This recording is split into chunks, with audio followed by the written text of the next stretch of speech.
qu'on peut dire, c'est qu'il est précurseur en cette matière. C'est l'un des premiers, sinon le tout premier, à avoir utilisé le carton déjà de cette façon, c'est-à-dire en travaillant et sur la tranche et sur la face, et en les mariant.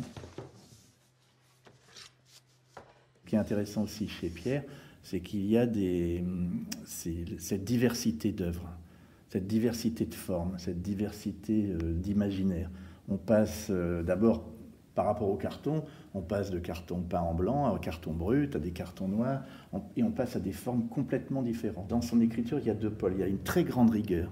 Il y a une très grande rigueur dans ce travail. Tout est minutieusement découpé, minutieusement assemblé, à partir de dessins le plus souvent préparatoires.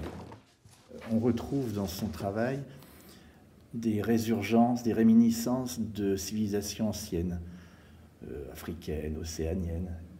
Ça, c'est une première chose. Et en même temps, il y a son esprit, il y a une inventivité permanente. C'est les deux pôles toujours entre Pierre. C'est en fait une sculpture qui nous parle du passé et qui nous parle du présent. Les sculptures de Pierre Ribas sont des sculptures très sérieuses, mais qui ne se prennent pas au sérieux.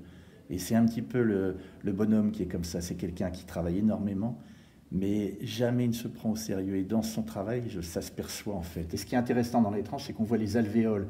On voit le plein, le vide, on voit l'ombre et la lumière. La lumière vient s'immiscer dans les alvéoles et ça crée des résonances particulières.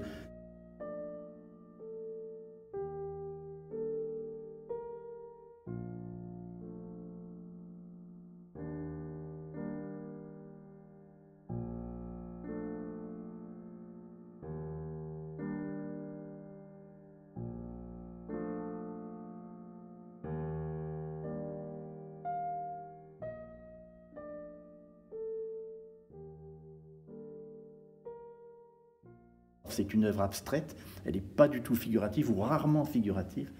Et on est absorbé par cette forme de mystère qui émane justement du jeu d'ombre et de lumière qu'il a créé avec la matière, avec ce carton particulier qu'il peint donc de temps en temps en blanc, en noir ou alors qu'il laisse brut.